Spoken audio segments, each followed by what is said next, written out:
Alright guys, welcome back to Gilly's Guns. Today we're out here with the Rowdy. This is a Bond Arms 2-shot 45 Colt 410, and we're going to do a little comparison over the Crony and do a little just random shooting.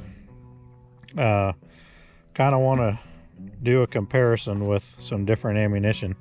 So we've got these Remington 2.5 inch 1/5 ounce slugs, and these are, doesn't give me a velocity, but anyway, they're a 1/5 ounce. That's really light.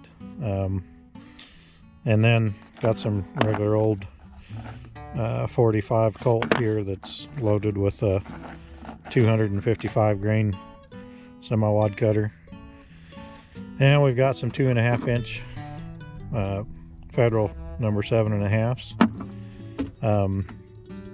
and this is chambered for a 2.5 inch. It's not a 3-inch chamber.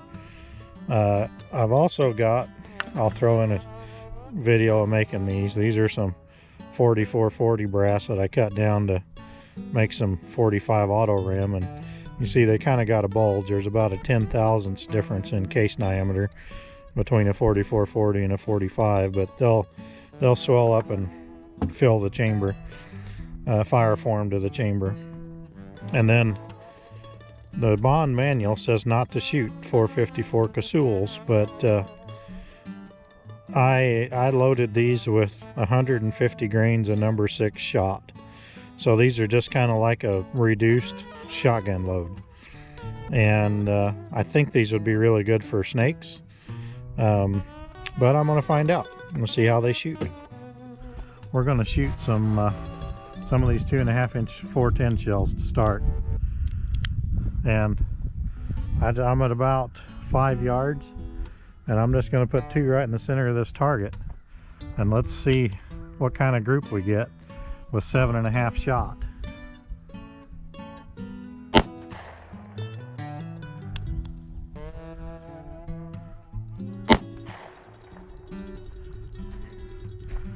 So looked like we fired the first group went high, and a higher above point of aim, so I believe that was the top barrel, and then the bottom group is the bottom barrel.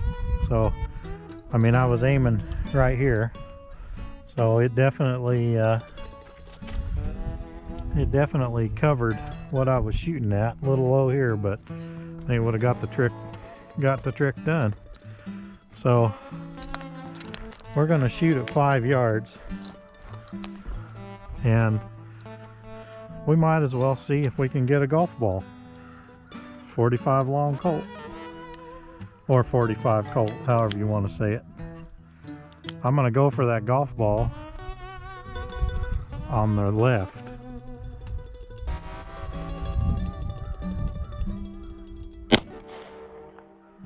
Don't know where that went. I think I flinched.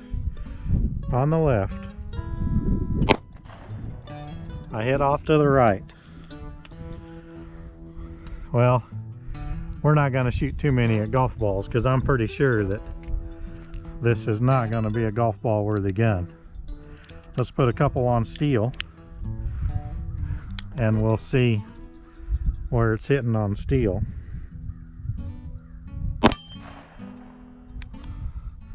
About 4 inches above my point of aim,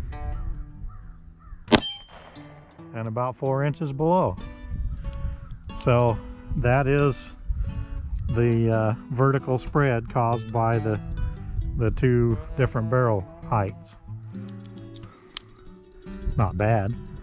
Let's load up 2 of these 410 shotgun slugs, and let's put them across the chronograph. I'm about 7 feet.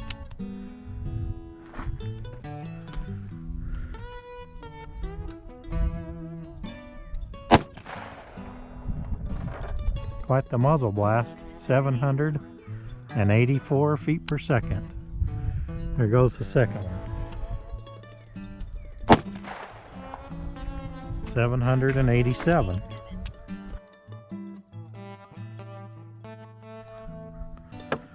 All right, now we're going to try 2 of these 45 Colt loads. 255 grain bullet. These are just a standard old, I'd say, kind of cowboy load. Let's see what we got.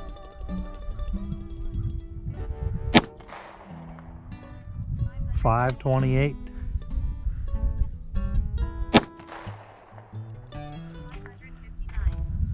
$559. All right, now we're going to try 2 of these so-called 45 auto rims. I guess that's as close as it can be. So let's try a couple of these.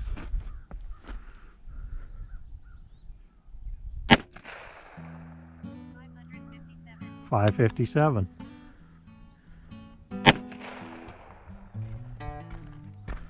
$584.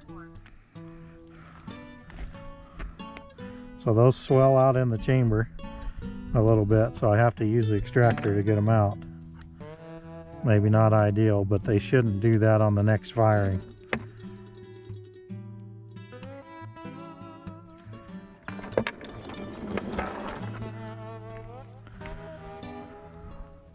Let's go ahead and fire a couple more of those. I think I'll shoot them at golf balls. Since it's a cowboy gun, we better do one-handed. Let's see which barrel this thing's firing on. Okay, the bottom barrel. So it's going to be about 4 inches low, so I'm going to have to aim high. Well, I hit way off to the right. Now I got to aim low.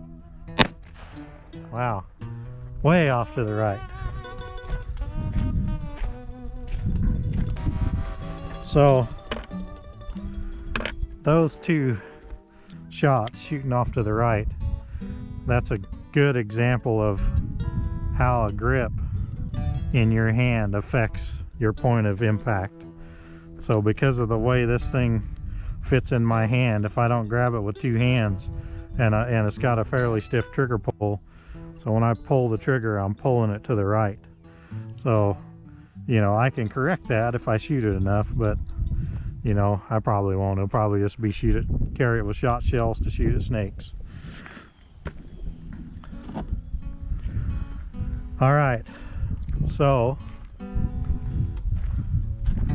now let's try a couple of these 454 Casuls loaded with shot, and let's try them on that steel plate.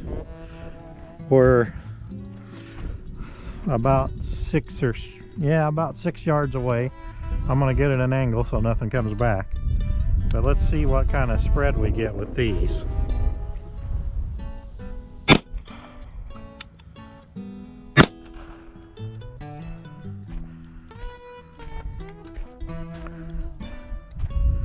Well, we peppered that plate, and those are really mild. I kind of like those. All right, now we're at 7 yards. Let's try a couple more on that plate. Let's see how much more they spread just in 2 yards. Not much. That was the top barrel. No, bottom barrel, I went low. Go for a golf ball again. I'm bound and determined to get one of those.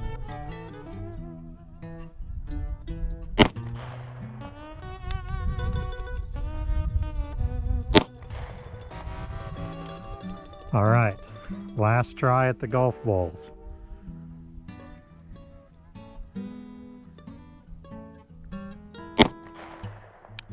Not sure where that went. Over the top. Well, guys, there you have it. The Bond Arms Rowdy. Honestly, I think my favorite load are those reduced 454 Casuls with 150 grains of number 7.5 shot. They did a pretty decent pattern that I think would work on snakes at a close range, and they were extremely mild to shoot. And Bond Arms says not to shoot 454s in it, so I bet they'd be okay with a light load like that. But anyway, we'll do some number crunching and we'll just see what's better, a 410 shotgun slug or a 255 grain 45 Colt load. And then we'll see how that weighs out and what I would rather carry if I was going to carry this for defense. So the 410 slug was 87 grains, 87 and a half grains, I believe, and traveling about 730 feet per second. Where the 45 Colt ammunition was a 255 grain bullet traveling at about 550 feet per second. Well, that 410 load, you would think that, man, it's a shotgun slug. It's got to be powerful. Well, that's about this equivalent to a 380 ACP out of a gun that's the same size. So if you're going to carry one of these, I would say carry 45 long Colts or 45 Colts. They make some really good 45 Colt ammunition nowadays, and that's the route I would go. So anyway, also had some kind of, well, for no better term, 45 auto rims. I made them out of 4440 brass, and I fire formed them to the chamber today in what you guys will see shooting. And I actually like the way they shoot. They were 230 grain lead ball, and I got about the same 550 feet per second or so out of that. And the 45 auto rim, I don't think Bond mentions that you could shoot those in their Derringer, but it worked, and I think that's one of my favorite loads. So I didn't hit any golf balls with it, but to be honest, I really wasn't expecting to hit any anyway. That is really not the purpose of a little gun like this. Although I was kind of surprised on the steel plate how consistent it does shoot. But the point of impact is not the point of aim because of the two barrel system. So because you have one bore higher than the other, it's going to hit in one at a different location than the other, and you can see that on the steel plate. But overall, you know, pretty good little gun. I think it'll be a good summertime gun. It is a bit heavy, but I don't think snakes would like that 454 Casull load with birdshot. I think that'd be a good snake defense cartridge while you're fishing. Appreciate you guys watching. Stay safe, happy shooting, and I will see you on the next one.